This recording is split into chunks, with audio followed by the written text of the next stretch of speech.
사사기 7장 4절부터 11절입니다. 사사기 7장 4절부터 11절.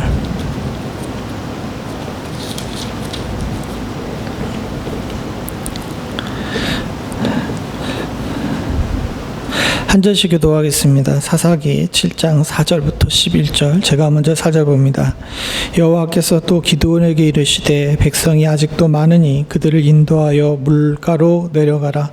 거기서 내가 너를 위하여 그들을 시험하리라. 내가 누구를 가리켜 내게 이르기를 이 사람이 너와 함께 가리라 하면 그는 너와 함께 갈 것이요 내가 누구를 가리켜 내게 이르기를 이 사람은 너와 함께 가지 말 것이니라 하면 그는 가지 말 것이라 하신지라.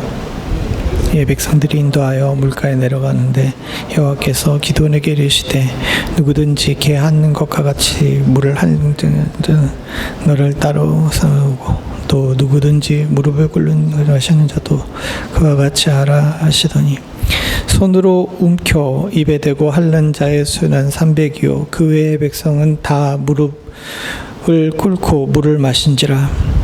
여호와께서 기드온에게 이르시되 내가 이 물을 핥아 먹는 300을 너희를 구원하며 이 에디안을 내 손에 넘겨주리니 남은 백성은 각각 자기 처소로 돌아갈 것이니라 하시니 이에 백성이 양식과 나팔을 손에 든지라.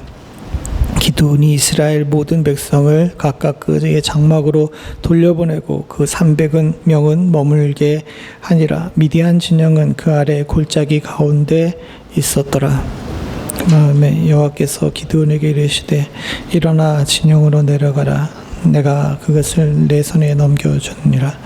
만일 내가 내려가기를 두려워하거든 내 부하 부라와 함께 그 진영으로 내려가 10절 같이 11절. 그들이 하는 말을 들으라. 그 후에 내 손이 강하여져서 그 진영에 내려가리라 하시니 기드온이 이과 부라와 함께 군대에 있는 진영으로 그처로 내려간즉. 원래는 11절 중반까지만 읽겠다고 말씀을 드리려고 그랬는데 그들이 하는 말을 들으라. 그 후에 내 손이 강하여져서 그 진영으로 내려가리라 하시니 여기까지가 오늘의 본문입니다. 기드온은 하룻샘, 이 두려움의 샘 곁에서 두려워하는 자들을 돌려보냈습니다. 다 아시는 것처럼 33,000명이 2,000명이 모였는데 그 중에 22,000명이 이제 돌아갔죠. 그러나 그 숫자도 주님께서 많다라고 말씀하십니다. 4절부터 11절까지 오늘 읽은 본문은 하나님께서 우리의 생각과는 다르게 우리의 삶에서 덜어내시는 부분과 채우시는 부분에 대해서 함께 살펴보려고 해요. 우리는 살다 보게 되게 되면 하나님께서 우리의 삶에 덜어내시는 부분들을 만날 때가 있습니다. 그때는 굉장히 아까워요.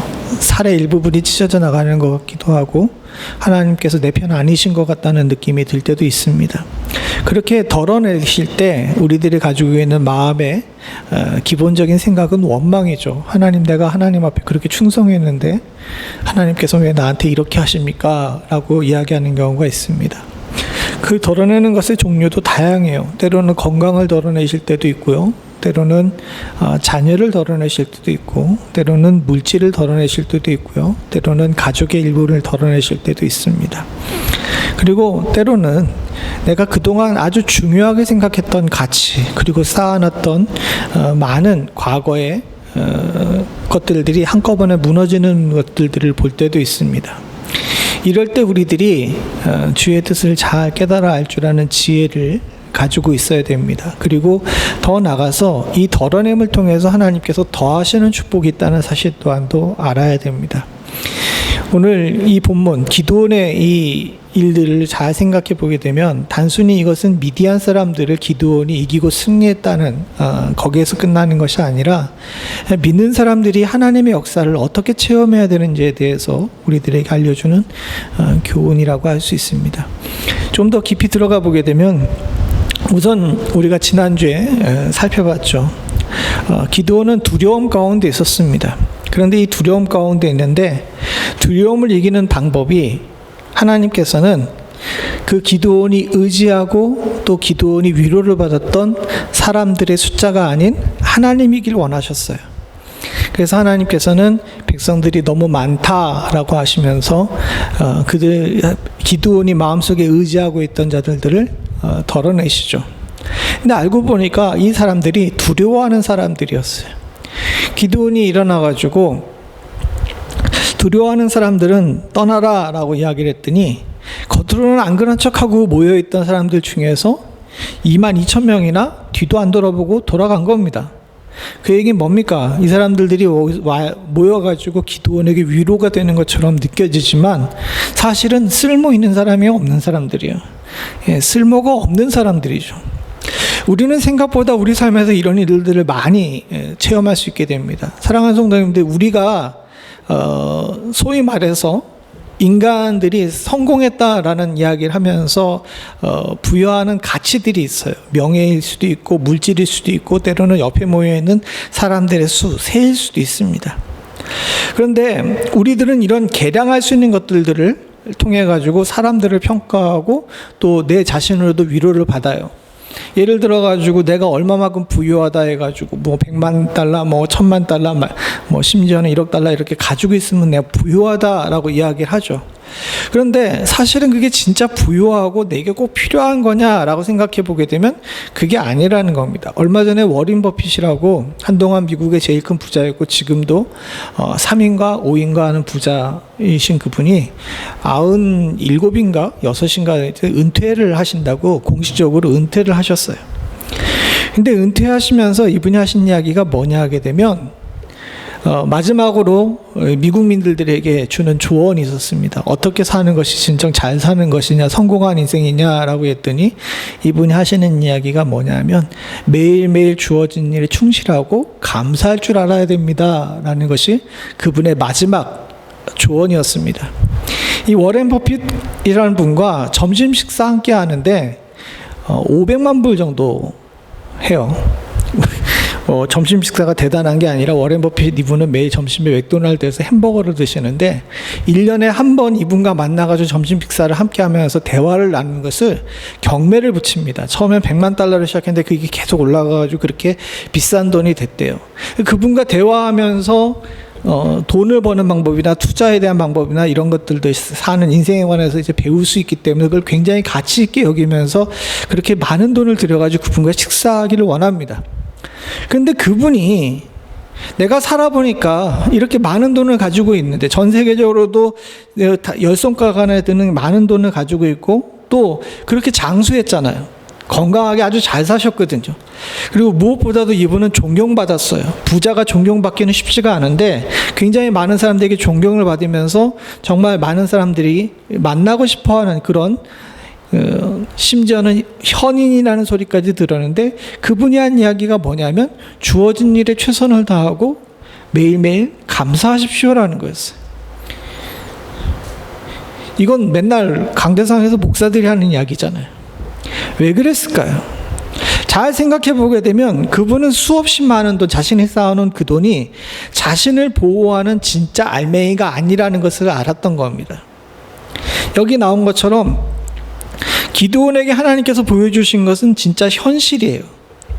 너를 강하게 만들고 너로 승리를 얻게 만들고 너로 세상을 이기게 만드는 것은 너희 주변을 둘러싸고 있는 쓸모없는 수많은 사람이 아니라 나다라는 것을 직면하기를 원하신 겁니다. 이건 성도들에게 있어서 굉장히 중요하죠. 그래서 결국 10,000명이 남았습니다. 이게 지난주까지 우리들이 살펴본 거예요. 근데 주님께서는 이 10,000명도 많다라고 말씀하십니다. 그러면서 하시는 이야기가 처음에 나온 이야기가 뭐냐면 하나님께서는 이 10,000명을 더 줄이시면서 시험을 하시겠다라는 이야기를 하십니다. 이게 굉장히 좀 애매하고 묘한 발언이에요. 사실 이 사사기 7장 4절 5절은 히브리어 문장이 좀 이상합니다. 이 문법에 잘 안 맞는다 그래요. 그래서 번역하시는 분들이 굉장히 어렵다 그러는데 문헌학에 따르게 되게 되면 원래 문장이 이제 필사하고 시간이 지나면서 좀 변조가 돼가지고 그렇게 됐다라고 하는데, 어쨌든 뭐 그건 그렇게 중요한 것이 아니고, 그렇게 해가지고 해석이 어렵다 하더라도 핵심은 그대로 있는데, 그 핵심이 뭐냐면요, 사랑하는 성도님, 4절 중간에 있는 말씀입니다. 뭐냐, 앞에 여기 빨갛게 표현했는데 함께 읽어보죠. 시작. 내가 너를 위하여 그들을 시험하리라. 잘 생각해 보게 되면 지금 중요한 얘기가 뭐냐, 하나님께서는 이 10,000명을 다시 다 하시는 것처럼 컨닝해 보게 되면 이 10,000명을 몇 명까지 줄이세요? 300명까지 줄이시잖아요. 300명까지 줄이시는데, 우리들이 생각할 때는 10,000명에서 300명을 줄이는 것을 기도원을 시험하는 내용이라고 생각할 수 있습니다. 그런데 아니에요. 지금 주님께서는 명확하게 얘기하십니다. 이 10,000명에서 300명으로 줄이는 일들은 누구를 위한 겁니까? 기도원을 위해서 세상을 시험하는 거예요. 사실 기도원이라는 이 사람에 나오는 이 사사기 부분에 두 가지 핵심 키워드가 있어요. 그 하나는 뭐냐면 시험입니다. 기도원도 하나님을 시험하죠. 어떻게 시험합니까? 양털 가지고 시험하잖아요. 그런데 반대로 하나님도 기도원을 가지고 시험하셨어요. 어떻게? 그의 아버지의 우상을 갖다가 때려 부수라고 시험을 하셨어요. 하나님도 기도원을 한번, 기도원도 하나님을 한번 서로 시험했습니다. 그런데 그 다음에 나온 최종 시험이 뭐냐? 여기 나와 있는 4절에 나와 있는 내가 너를 위하여서 세상을 시험하겠다는 겁니다. 이게 하나님이 당신의 백성들을 이 땅에서 강건하게 세우시기 위한 주님의 방법이에요. 우리는 종종 우리들 가운데 일어나는 일들이 하나님이 나를 시험하시는구나라고 생각하는 때가 있습니다. 물론 그런 때도 있어요. 그러나 잘 생각해 보게 되면요, 이 많은 시험들이 사실은 누구를 위한 겁니까? 예? 나를 위한 거예요. 우리는 하나님의 계획을 알아야 됩니다. 하나님이 여러분들과 저에게 삶에 있어가지고 주시는 시험들은 사실은 나를 위해서 주님께서 세상을 동원하시는 거예요. 세상을 시험하시기도 하시고, 우리 주변을 시험하시기도 하시고, 우리의 삶을 시험하시기도 하십니다. 나를 위해서. 사실은 제가 며칠 좀 잠을 못 잤습니다. 뭐 잠이 길게 못 드는 것도 있고, 좀 몸이 좀 그런 것도 있긴 하지만, 아시는 분 아시지만 주일날 좀 일이 있어가지고 그 일로 인해 가지고 제가 좀 아닌 것처럼 했는데 마음이 조금 그랬던 것 같아요. 그래서 이제 잠을 제대로 못 자고 있었는데, 어제 저녁에 그 이 본문을 가지고 이제 설교를 준비하려고 어제 오후서부터 이거를 읽다가 쭉 읽을 때는 몰랐는데 어제 저녁에 갑자기 여기에서 탁 걸리더라고요. 그냥 쭉 읽어가면서 설교를 준비할 때는 10,000명에서 300명으로 줄었지 뭐 여기에만 집중을 했는데, 가만히 마음을 다스리고 찬찬히 읽어보니까 오늘 이 말씀의 핵심적인 구절은 저기 4절에 나와 있는 저 부분이더라는 거예요. 사람들이 무릎을 꿇고 물을 마시고 아니면 손으로 움켜가지고 물을 마시고, 이것도 중요하지만 진짜 중요한 것은요, 그 사람들이 개처럼 물을 하고 손으로 떠가지고 물을 하는 것이 그게 중요한 게 아니에요. 10,000명이 됐던 300명이 됐던 그게 중요한 게 아닙니다.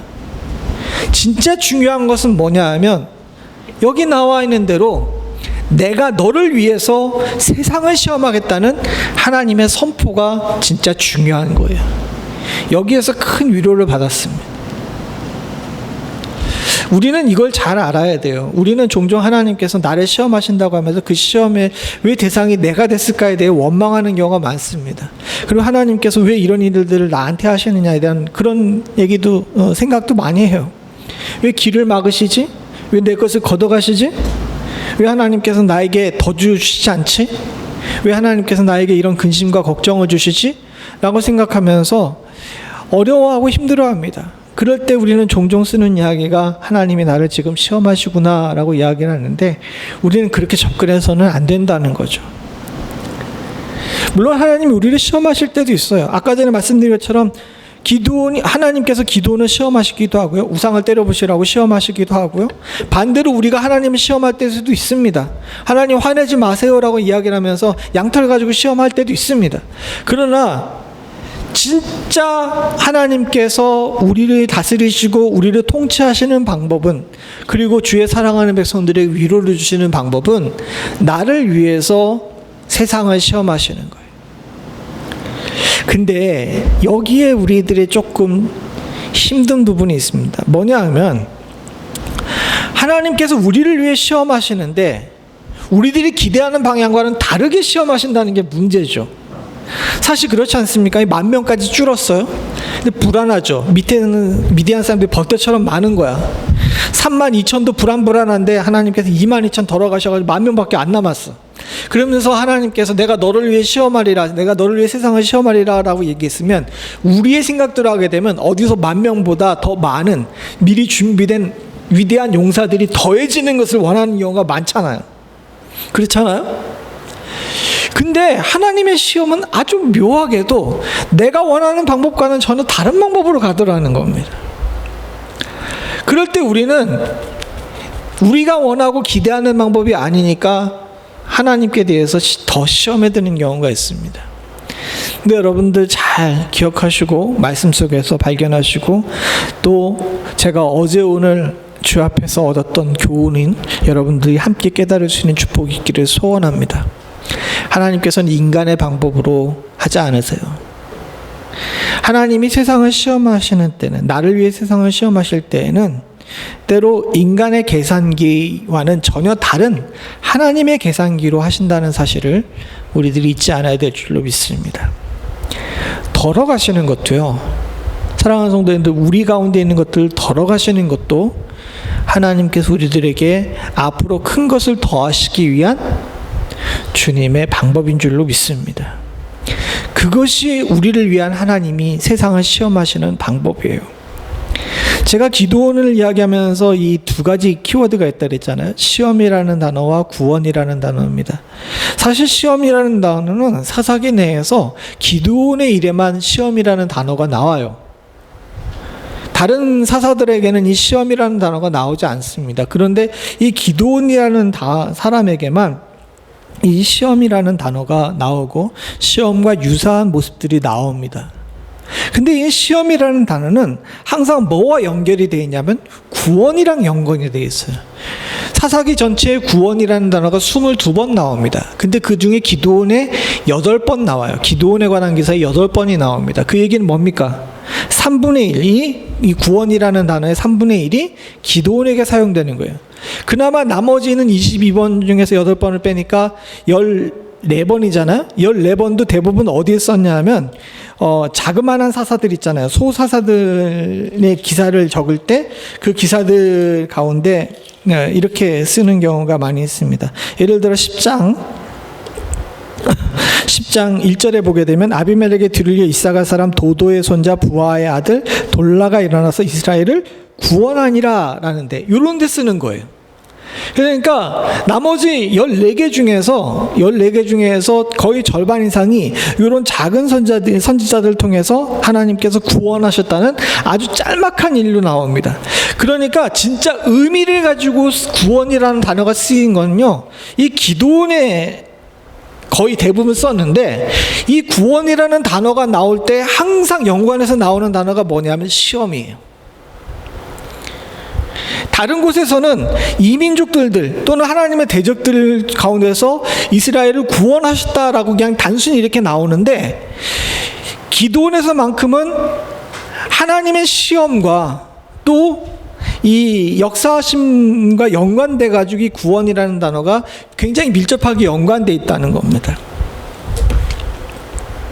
연결해서 생각해 보면요, 저희들이 항상 기억하셔야 되는 것이 있는데, 하나님께서 우리를 위해 세상을 시험하실 때에는 우리가 기대하는 방법과는 다른 방법으로 하시지만 항상 결론은 뭘로 나온다는 겁니까?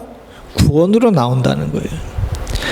그리고 그 구원을 위해서 시험하시는 겁니다.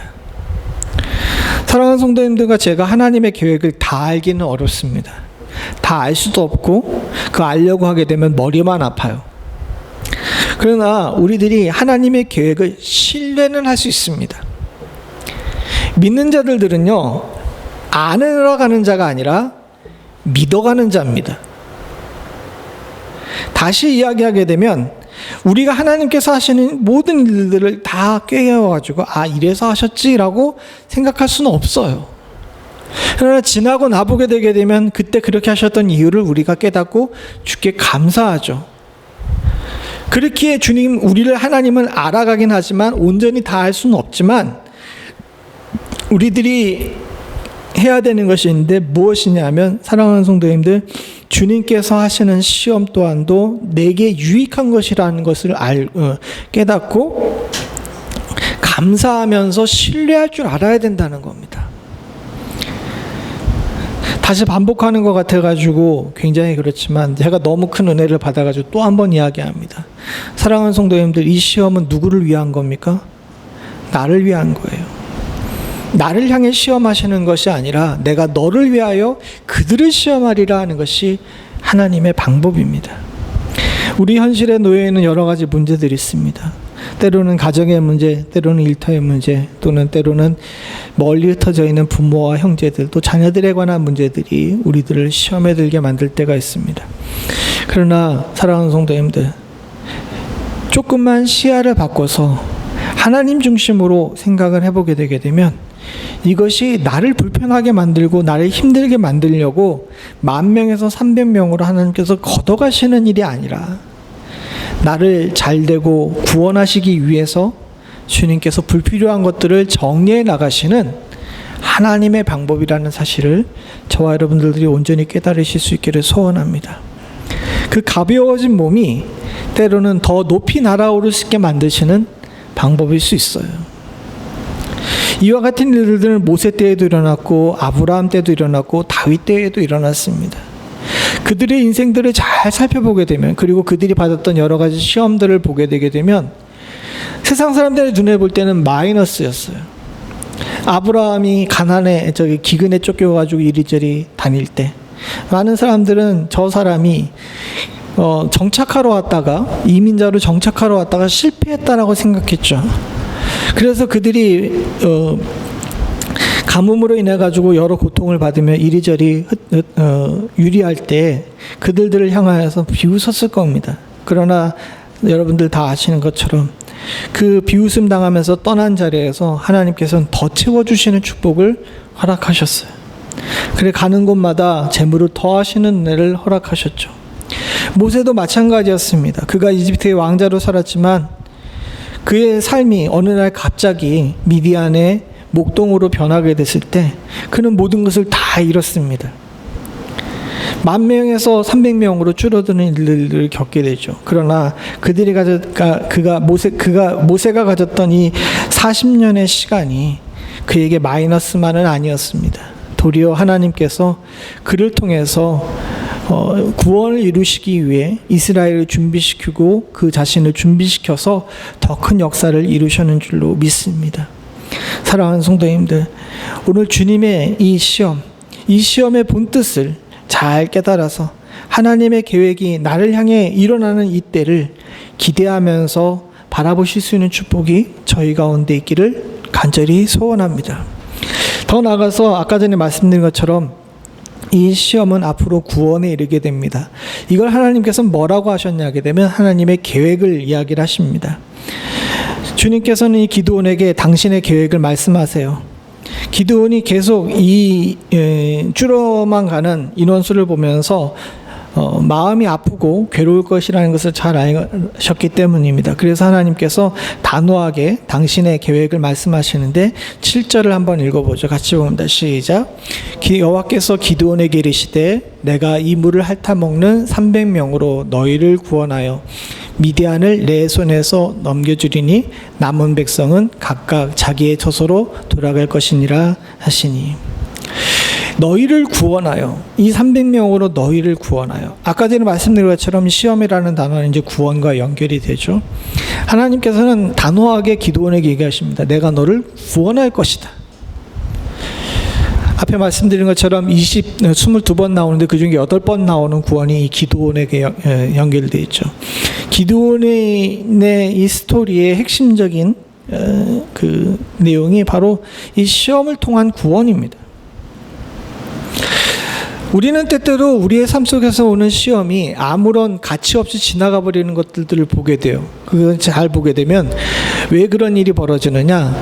하나님의 시험에 우리가 제대로 응답하지 못했기 때문입니다. 근데 다행스럽게도 기드온은 하나님의 시험에 제대로 응답했어요. 22,000명이 집에 가라 그러는데도 기드온이 하나님 앞에 대항하지 않습니다. 그냥 보내요.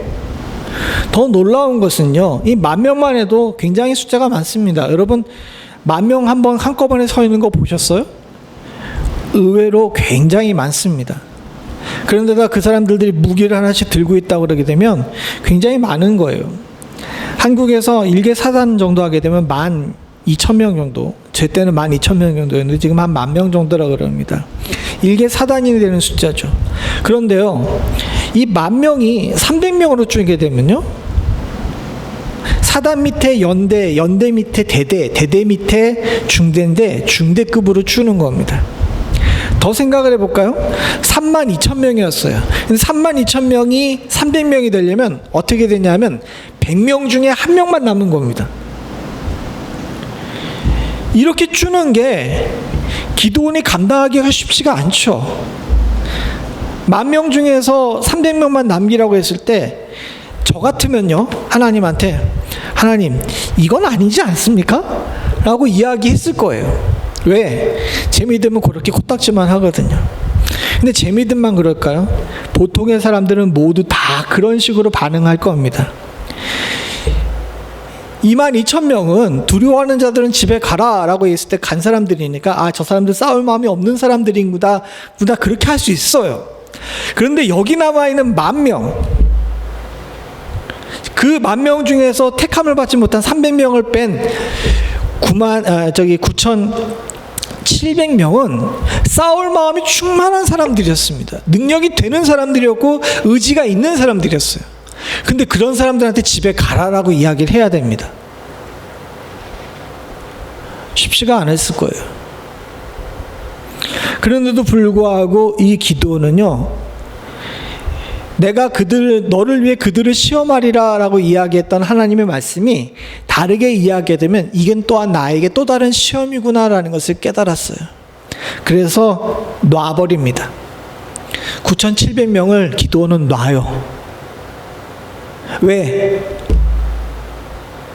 하나님께서 택하셨기 때문에 그래요. 하나님께서 택하셨기 때문에.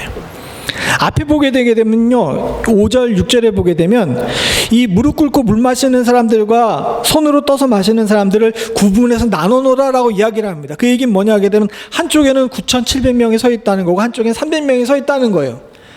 누구를 택할지 하나님께서 미리 정하지 않으셨어요. 그런데 이렇게 딱 두 개를 택해놨는데 하나님께서 큰 쪽보다는 어떤 쪽을 택하신 겁니까? 작은 쪽을 택하신 겁니다. 기드온 입장에서 보게 되면 청천벽력과 같은 그런 일이에요. 그런데도 불구하고 하나님께서 내가 이들을 통해서 구원하시겠다라고 약속했으니까 기드온이 믿었어요. 그의 기드온은 믿음의 용사가 된 겁니다. 근데 우리들 가운데 동일한 일들이 벌어졌다고 생각을 해봅시다. 하나님께서 우리들의 기대와는 다른 쪽을 택하셔요. 정말 이건 아닌데 라는 생각이 들 정도로 상식적이지 않은 일들을 우리 가운데 허락하십니다. 그럼 보통의 사람들이, 특별히 믿는 사람들도 보이는 반응이 뭐냐면 하나님 그렇게 하지 마십시오예요. 예수님의 제자들이 했던 것입니다. 예수님께서 세상을 구원하는 방법으로 내가 십자가에 오르리라라고 얘기했을 때 제자들이 뭐라고 얘기합니까? 주님 그건 아니에요 라고 이야기를 하죠. 근데 주님께서 단호하게 쳐내십니다. 심지어는 사단이라는 얘기까지 하시죠. 베드로에게 했던 것처럼. 왜? 하나님의 계획을 막는 거예요. 사랑하는 성도님들, 우리가 하나님의 계획에 동참해서 하나님의 계획에 편승하게 되면요, 인간의 상식을 뛰어넘는 역사를 통해서 우리들에게 베푸시는 구원의 일이 일어나는 줄로 믿습니다. 그러나 우리의 상식을 끝까지 지키려고 하고 우리들의 방법을 고수하려고 하게 되면요, 죄송한 얘기지만 믿는 사람임에도 불구하고 사탄 소리 들을 수 있는 일들이 벌어질 수밖에 없다는 거죠. 저는 어젯밤에 깊이 깨달은 것이 뭐냐면 하나님께서 하시겠다고 하시는 계획에 동참하기를 위해서 기도했습니다. 눈이 어둡고 지혜롭지 못해서 하나님의 방법을 제대로 깨닫지 못한다면 이 기회에 하나님께서 내게 어떤 방법을 취하신지를 깨닫게 해 주시옵소서라고 기도했어요. 그리고 저는 여러분들도 그렇게 하시기를 원합니다.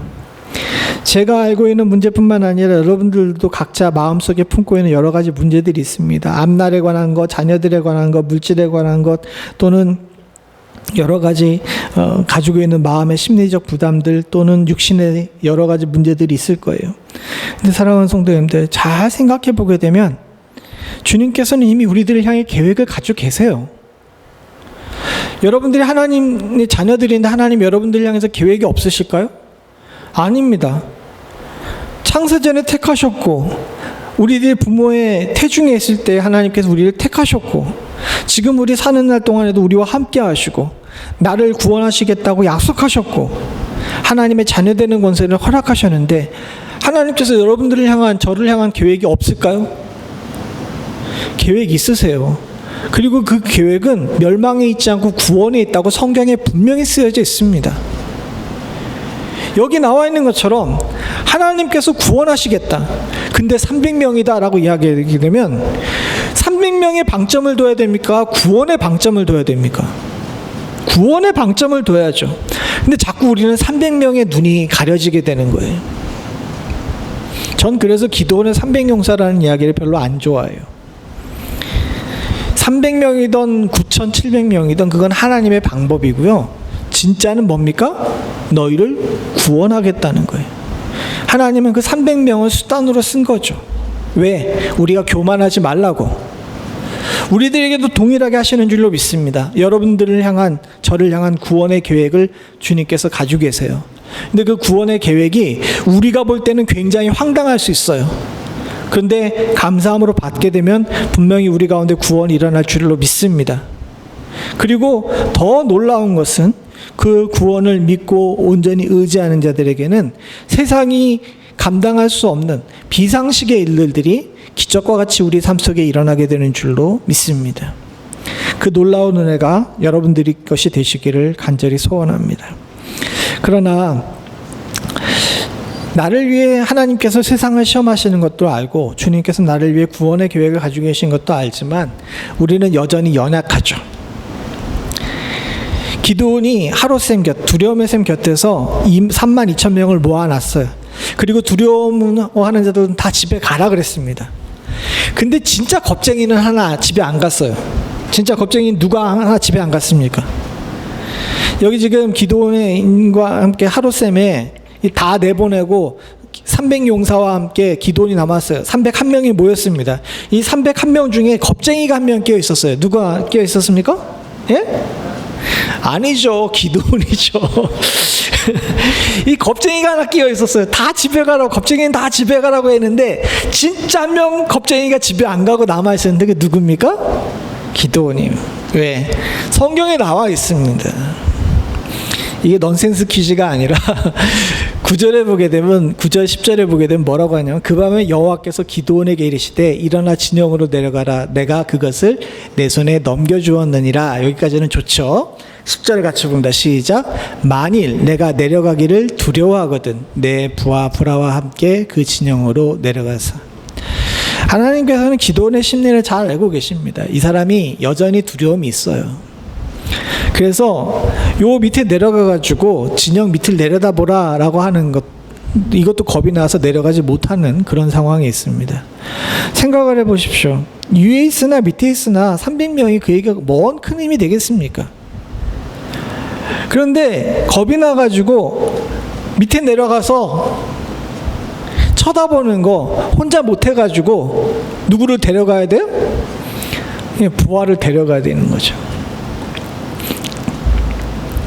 왜 이런 일들을 주님께서 하셨습니까? 우리가 다음 주에 살펴볼 거지만 기드온이 아직도 겁을 먹고 있는 거예요. 두려움이 있는 거예요. 왜? 하나님께서 양털 시험을 통해 가지고 나를 구원하시겠다는 건 알고 있습니다. 그런데 내가 기대하고 상상했던 것은 주님께서 구름과 같은 군사들을 모아주셔가지고 즉 우리의 능력을 충만하게 하셔가지고 그 능력으로 이기게 하실 거라고 생각을 했어요. 그런데 32,000명이나 모였어요. 좋았죠. 근데 주님께서 다 돌아가시고 100분의 1만 남기신 거예요. 300명만 남으신 거예요.